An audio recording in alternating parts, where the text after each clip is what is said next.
नमस्कार। सूचना की दुनिया पर आपका स्वागत है। मैं हूं डॉक्टर सुभाष चंद्र सिंह। 26 फरवरी 2019 में हमारे साथ 10 सूचना आयुक्तों की नियुक्ति हुई थी और 25 फरवरी 2024 को सभी लोग रिटायर हो गए। क्रमशः रिटायर हुए, कुछ पहले कुछ बाद में। 6 लोग जो है 26 फरवरी 2024 को रिटायर हुए और उससे पहले मुख्य सूचना आयुक्त भी रिटायर हो चुके थे।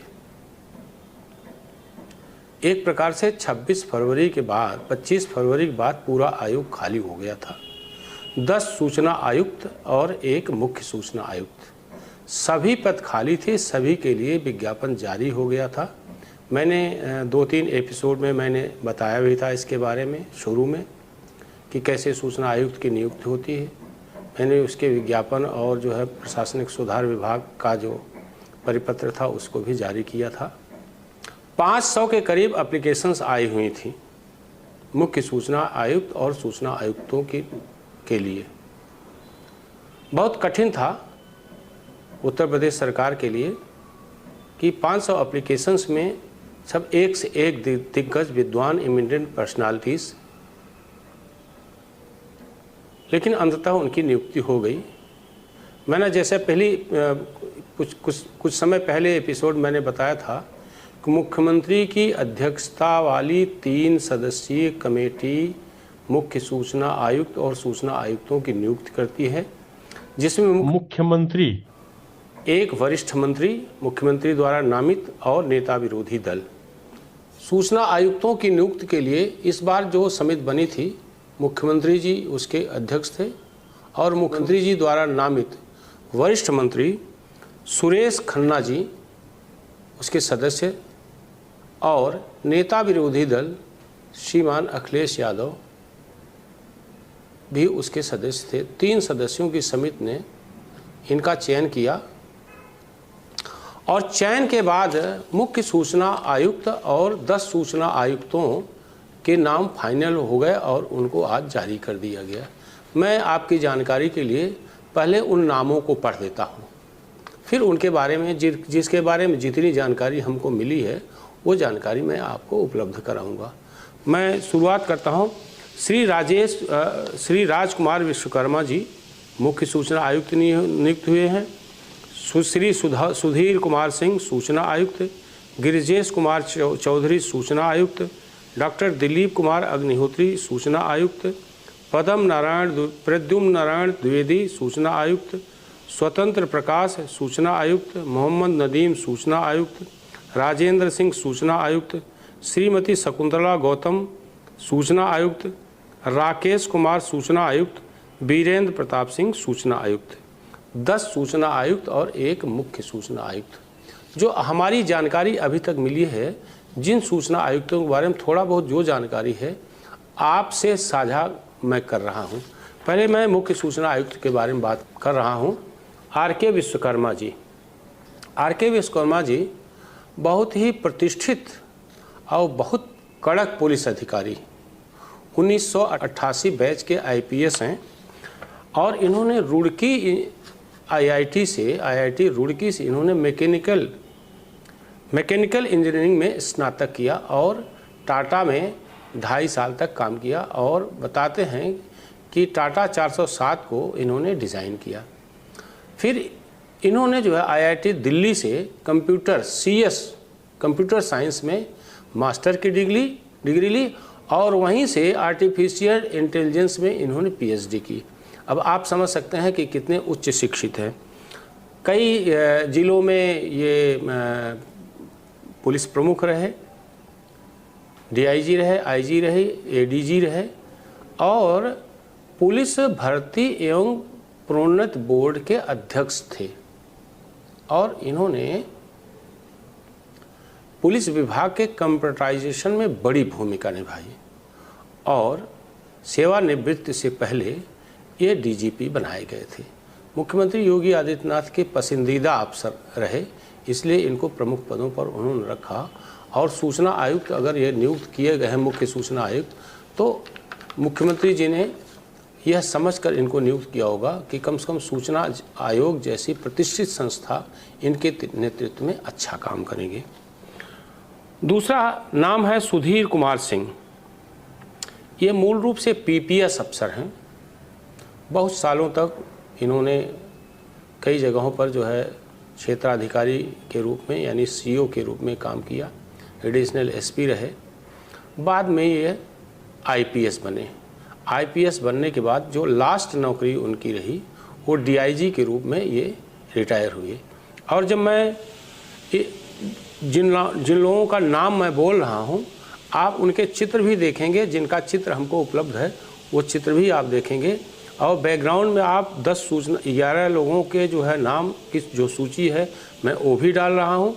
आर.के. विश्वकर्मा से संबंधित जो कार्यादेश जो जारी किया गया है सरकार की ओर से नियुक्ति के संबंध में, प्रशासनिक सुधार विभाग की ओर से, प्रमुख सचिव की ओर से, मैं वो भी जो है डाल रहा हूँ। आप जूम करके इन दोनों को देख सकते हैं। तीसरा नाम है गिरिजेश कुमार चौधरी के बारे में हमको बहुत जानकारी नहीं मिल पाई है। इनको भी सूचना आयुक्त बनाया गया है। चौथा नाम है डॉक्टर दिलीप कुमार अग्निहोत्री। दिलीप कुमार अग्निहोत्री जी एक डिग्री कॉलेज में प्रोफेसर रहे और उससे बड़ी पहचान इनकी जो है एक पढ़े लिखे विद्वान लेखक के रूप में की जाती है। और 2-2.5 दशकों से ये तमाम साहित्यिक विषयों पर, राजनीतिक विषयों पर, साहित्यिक विषयों पर, सामाजिक विषयों पर इनकी जो है लेखनी ज़बरदस्त रही है। इनकी यह विशेषता कि इनकी भाषा शैली बहुत दुरुस्त है और शब्द संयम बहुत ज़बरदस्त है। ये इनकी जो है पहचान है।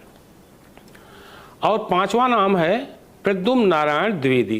ये पत्रकार हैं, हमारे मित्र भी हैं। दैनिक जागरण इलाहाबाद में बहुत समय तक इन्होंने काम किया और प्रयाग कुंभ पर और प्रयाग पर इन्होंने बहुत लेखनी चलाई। और वर्तमान में ये हिंदुस्तान समाचार जो बहुभाषी एजेंसी है इसमें जो है काम कर रहे हैं। स्वतंत्र प्रकाश को सूचना आयुक्त नियुक्त किया गया। इनके बारे में बहुत जानकारी अभी हमको मिल नहीं पाई है। अगला नाम है मोहम्मद नदीम का। मोहम्मद नदीम नवभारत टाइम्स के संपादक, लखनऊ, इस समय लखनऊ के संपादक हैं। दिल्ली में राजनीतिक संपादक रहे और बहुत वर्षों तक इन्होंने दैनिक जागरण लखनऊ में काम किया। हम दोनों एक साथ 5-7 वर्ष तक जो है जागरण लखनऊ में काम किया हम दोनों ने। अभी पिछले दिनों मैं मिला भी था उनको नवभारत टाइम्स कार्यालय जा करके, तो उनको बहुत प्रसन्नता हुई। और मुझे व्यक्तिगत रूप से ये प्रसन्नता हो रही है कि प्रद्युम्न नारायण द्विवेदी जो पत्रकार हैं और नदीम जी, इन दोनों की नियुक्ति पर हमको विशेष रूप से प्रसन्नता हो रही है क्योंकि ये दोनों हमारी बिरादरी के हैं। राजेंद्र सिंह भी पत्रकार, ये भी हमारे मित्र हैं। अमर उजाला में बहुत समय तक काम किए, लखनऊ में भी रहे और यह मेरठ में संपादक हैं। इसके अलावा श्रीमती शकुंतला गौतम को सूचना आयुक्त नियुक्त किया गया है। मेनली यह पीसी अफसर हैं और कई स्थानों पर इन्होंने एसडीएम के रूप में, एडीएम के रूप में काम किया और आईएएस बनी, आईएएस के रूप में इनकी कई जगह इन्होंने सेवाएं दी। राकेश कुमार जी की नियुक्ति जो है हुई है सूचना आयुक्त के रूप में। इनके बारे में हमारे पास बहुत जानकारी नहीं है। और 11वां नाम है वीरेंद्र प्रताप सिंह। ये भी हमारे मित्र हैं, मूल रूप से पत्रकार हैं। हिंदुस्तान में बहुत समय तक, हिंदुस्तान जो दैनिक है लखनऊ में, बहुत वर्षों तक इन्होंने काम किया, न्यूज़ एडिटर रहे वहाँ पर। और इनकी सबसे बड़ी विशेषता है कि राजनीति के बारे में बहुत बातें नहीं करते हैं, न इनका बहुत इंटरेस्ट है। इनकी रुचि है साहित्य में, गीत में, संगीत में। कई पुस्तकें इन्होंने लिखी हैं और इनकी 1-2 अच्छी कविताओं को मुख्यमंत्री योगी आदित्यनाथ ने भी विधानसभा में पढ़ा है। और एक छोटा जा रहा है दिलीप कुमार अग्निहोत्री के बारे में, इन्होंने भी कई पुस्तकें लिखी हैं। तो ये संक्षिप्त जानकारी जो एक मुख्य सूचना आयुक्त और 10 सूचना आयुक्तों के बारे में जो जानकारी हमको अभी मिल पाई है वो जानकारी मैं आपसे साझा कर रहा हूँ। थोड़ी जानकारी और बढ़ेगी तो किसी और एपिसोड में हम बात करेंगे, विशेष रूप से तब जब इन सूचना आयुक्तों को मंडल का और विभागों का बंटवारा हो जाएगा। तब मुझे लगता है मैं जो जानकारी दूंगा वो आपके ज़्यादा काम लायक होगी, क्योंकि मंडल के अनुसार ही जो है सुनवाई होती है। मंडल में एक मैं जानकारी के लिए बता दूं कि 18 मंडल हैं। सामान्य रूप से एक सूचना आयुक्त के पास 2 मंडल होता है। जैसे हमारे पास भी शुरुआती दौर में कानपुर मंडल था, बस्ती मंडल था, और अभी जब सेवानिवृत्त हुआ उस समय मेरे पास गोरखपुर मंडल और देवीपाटन मंडल था। जिसके पास लखनऊ मंडल होता है सामान्य रूप से, या मेरठ मंडल होता है, चूँकि इसमें ज़िलों की संख्या ज़्यादा है और ज़िले बड़े हैं, तो सामान्य रूप से जिसके पास लखनऊ मंडल होता है या मेरठ मंडल होता है उसके पास एक ही मंडल होता है। लेकिन ये ज़रूरी नहीं, कार्याधिक को देखते हुए 2 मंडल भी हो सकते हैं, और इसके अलावा विभाग भी होते हैं। जब मंडलों का बंटवारा हो जाएगा और विभागों का बंटवारा हो जाएगा तो पुनः मैं कोशिश करूंगा कि वो जानकारी लेकर के मैं आपके सामने आऊं। आपका बहुत बहुत धन्यवाद, बहुत बहुत आभार। एक आग्रह ही है कि जो लोग पहली बार सूचना की दुनिया देख रहे हैं या जिन्होंने सब्सक्राइब नहीं किया है वो इसको सब्सक्राइब ज़रूर करें, इसे देखें, लाइक करें, कमेंट करें और शेयर करना न भूलें। बहुत बहुत आभार। आप इस YouTube चैनल को लाइक करिए, सब्सक्राइब करिए, कमेंट करिए और शेयर ज़रूर करिए।